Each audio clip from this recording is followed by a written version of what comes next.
Alright, so I want to do a quick analysis on an episode of one of my favorite series of all time, The Twilight Zone. The episode in question, titled The Masks. It follows one Jason Foster, the dying old wealthy patriarch of the Foster family, who's attended one lowly evening by his personal physician, who warns him that his death is imminent. Jason's daughter, as well as her husband and 2 children, visit Jason's New Orleans home on the evening of Mardi Gras, knowing his sick status and continual health decline, in hopes of reaping the benefits of Jason's will after he dies. Jason knows this, and so he doesn't smile kindly on their arrival.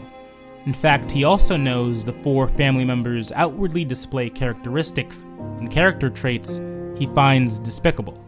Emily is a cowardly hypochondriac, always whining and wailing about perceived ailments.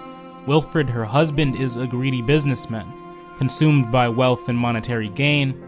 Wilfred Jr. is a dull bully who torments and abuses animals, and their daughter Paula is vain and self-absorbed beyond measure, unable to go even a few minutes without checking herself out in the mirror.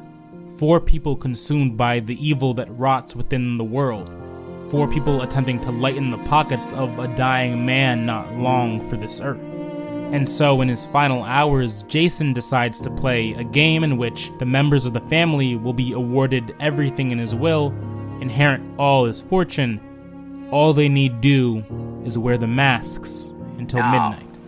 I've planned for you all to have an excellent dinner this evening, and then we're going to have a surprise. We're going to have a marvelous time, and I've arranged for all of us to wear masks. Now, why don't you all go and prepare for dinner? We're going to have a very interesting evening. As a matter of fact, I'll guarantee it. Jason tells them the masks are part of an old Mardi Gras tradition. The user is meant to select a mask that is the opposite of their true personality. These masks are grotesque and misformed, disheveled and disfigured, and in Jason's sarcastic, disdainful state, he gives a mask to each person that in fact matches their personalities to a T, in some form of a sick, twisted, cruel joke. The mask of a sniveling coward for Emily, the mask of greed and cruelty for Wilfred, the mask of vanity and self-absorption for Paula, the mask of a dull, stupid clown for Junior. As for Jason, he dons a skull mask, stating to his family simply that it represents death as opposed to his life. And as the night rages on, the hours tick by with the sounds of eventful Mardi Gras celebration being heard in the streets outside, the 4 beg and plead to remove their masks, but Jason doesn't budge an inch. And as the clock finally strikes midnight, he proclaims to his ungrateful family, "Without your masks, you're caricatures," before proceeding to die. The group rejoices and clamors for their new inheritance wealth, and proceed to unmask themselves.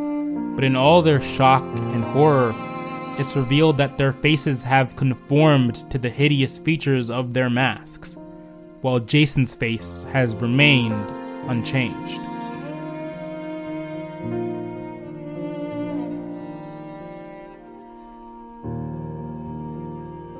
I feel like The Masks is trying to play with this idea of the ugliness that exists within us being manifested and put on display for the world to see.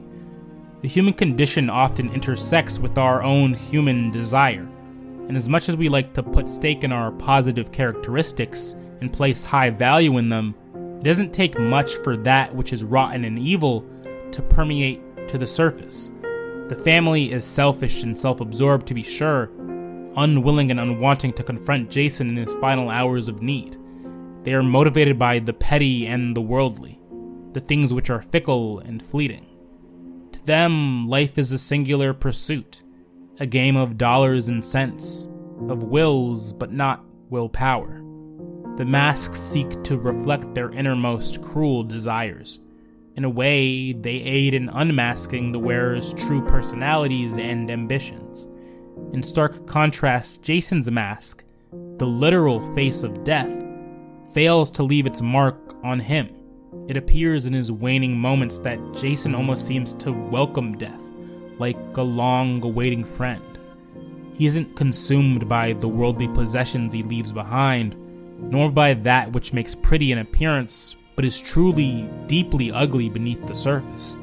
He's a self-named man of character, but also a man of spite, and in classic Twilight Zonian fashion, he pulls the rug out from under his ungrateful family, who are cursed to live life bearing their inner ugliness outwardly. There's an argument to be made about the superficiality of this idea, as well as who and what creates beauty standards, but I feel as though the episode reads so simple, it's more so meant to be taken as a passing parable, not unlike many other episodes of The Twilight Zone. It serves as a cautionary tale, a warning to those caught up in this life and this world who are motivated by greed, or by vanity, or by cruelty. You can only hide the ugliness and darkness within you for so long. Eventually, people get wise to the true intentions and evil that beckons beneath the surface. In other words, we can't wear our masks forever, because the masks don't conceal, but reveal.